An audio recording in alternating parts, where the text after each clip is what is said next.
Quelques précisions préliminaires pour bien nous mettre en contexte. Nous sommes pour la paix sociale. Les résidents et commerçants du centre-ville ont droit à la quiétude et à la sécurité. Il nous faut faire, comme élus montréalais, tout ce que nous pouvons pour éviter que les événements du printemps dernier ne se reproduisent. Je précise par ailleurs que pour moi et quelques autres élus, assurément le collègue Robillard, probablement le collègue Forcillo, les événements de l'été dernier, du printemps et de l'été dernier, ce n'est pas de la théorie, ce n'est pas une chose qu'on a vue à la télévision, c'est un contexte dans lequel on a baigné comme résident vivant à proximité de l'épicentre, le parc Émilie-Gamelin. Alors, c'est des événements qu'on a vécus en temps réel, jour après jour. Pour faire simple, on a eu les hélicoptères au-dessus de la tête durant 4 mois. Alors, je parle personnellement, en toute connaissance de cause, de ce qui s'est passé le printemps et l'été dernier et des désagréments que cela a occasionné aux résidents et aux commerçants. Alors, la question qui nous est posée aujourd'hui, c'est quelle est la décision que nous devons prendre en tant qu'élus municipaux pour garantir au mieux la paix sociale en ce printemps 2013 à Montréal. Je vais d'abord parler du règlement P6 originel, puis je vais répéter ce que j'avais dit déjà lors du débat sur l'adoption des modifications au règlement P6, à savoir que ce règlement P6, il est drôlement complet, sans même prendre en considération le vote du 18 mai de l'année passée, notamment par son article 5. Et ça vaut vraiment la peine de le lire, l'article 5 du règlement initial. Là. Lorsqu'il y a des motifs raisonnables de croire que la tenue d'une assemblée, d'un défilé ou d'un attroupement causera du tumulte, mettra en danger la paix, la sécurité ou l'ordre public,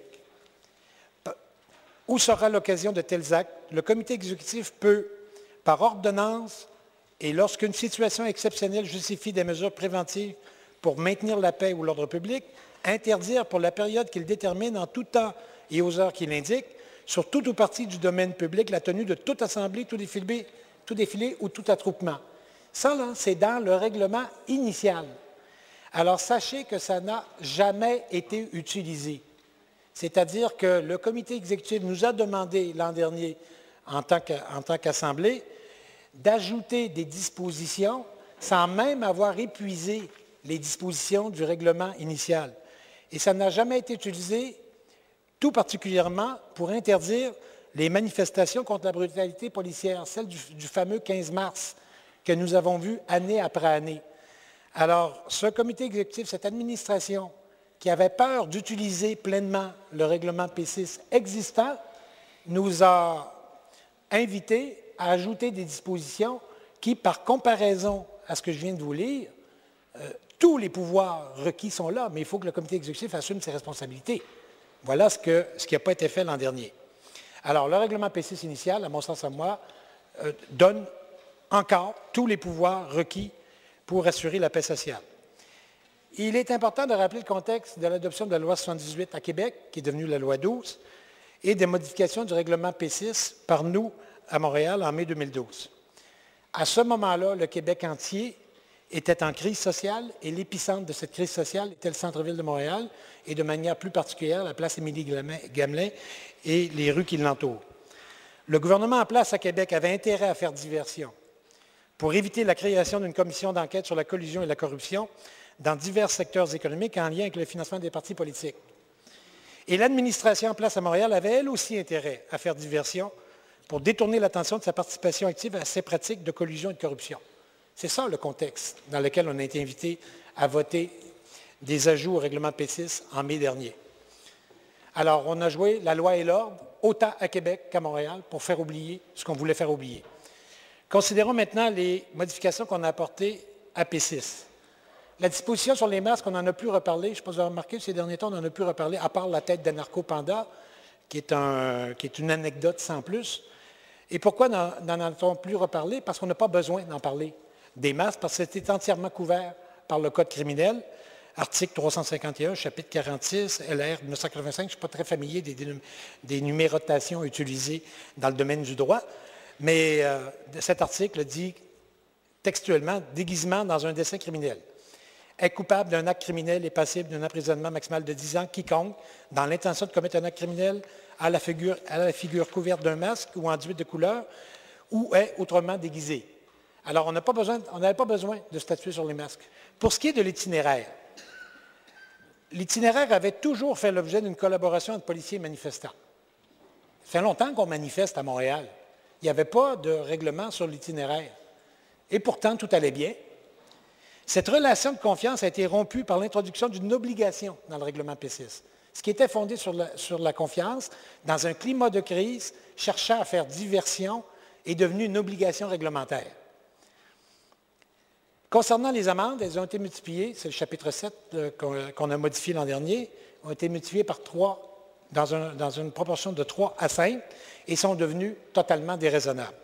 Alors voilà ce que nous avons adopté l'an dernier. Regardons ce qui s'est produit depuis la dernière année. La loi 12 a récemment été abrogée, et qui s'en est aperçu? Est-ce qu'il y a des troubles sociaux qui ont résulté de l'abrogation de la loi 12?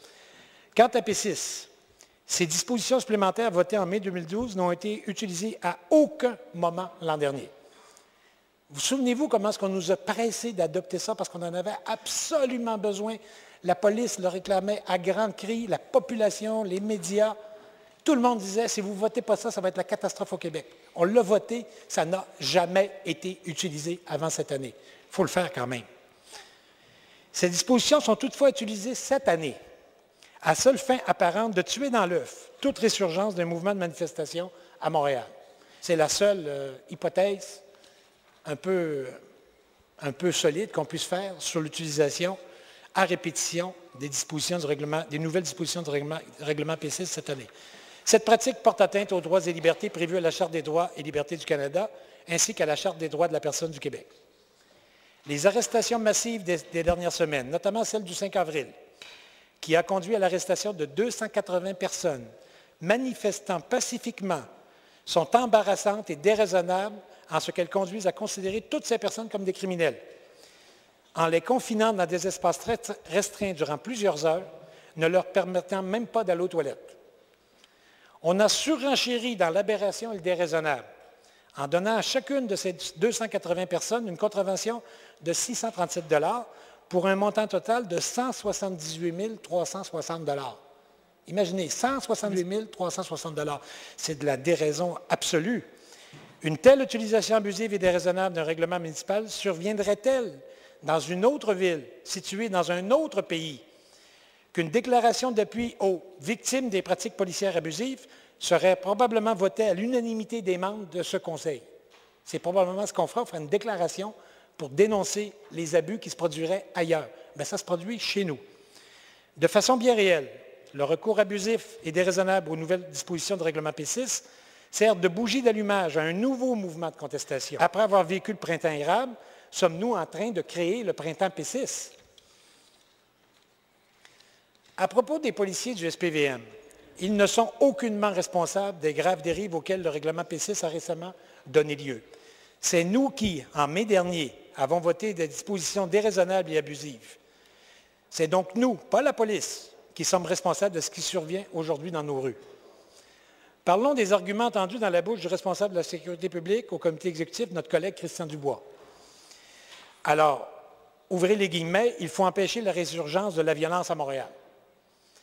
Il n'y a aucune violence à Montréal cette année, à l'exception de la manifestation dite contre la brutalité policière.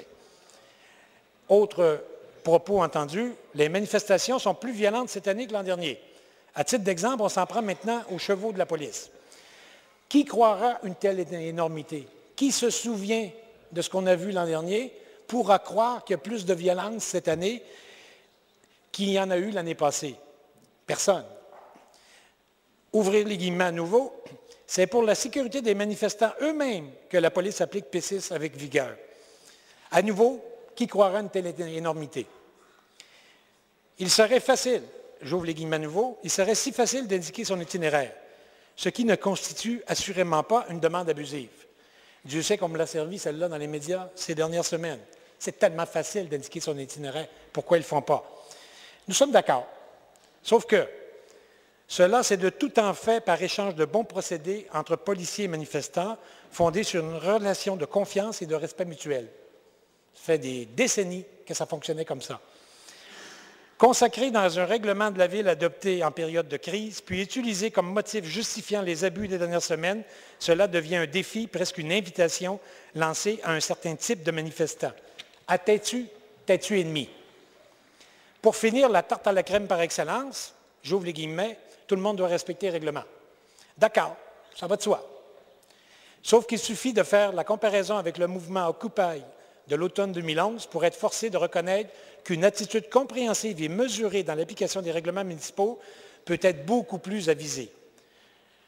Considérant les aspects plus strictement juridiques, dans un avis sur les modifications au règlement P6 en date du 6 mai 2012, avant donc que nous adoptions les modifications au règlement, le bâtonnier du Québec posait la question suivante. Est-ce que chaque manifestant serait coupable d'avoir enfreint le règlement si l'itinéraire n'est pas divulgué? C'était une question que posait le bâtonnier. Malheureusement, nous savons aujourd'hui que la réponse à cette question est oui. Le règlement P6 fait présentement l'objet d'une contestation en Cour supérieure. Tout indique que ces dispositions abusives seront bientôt invalidées. Troisième élément à caractère juridique. De plus, tout près de 1000 contraventions abusives ont été données ces dernières semaines. Le mot d'ordre étant de ne pas payer, mais de contester. Il est à prévoir que les tribunaux seront embourbés durant des années. Probablement qu'en bout de ligne, la Ville ne touchera rien. Alors, P6, c'est du vent.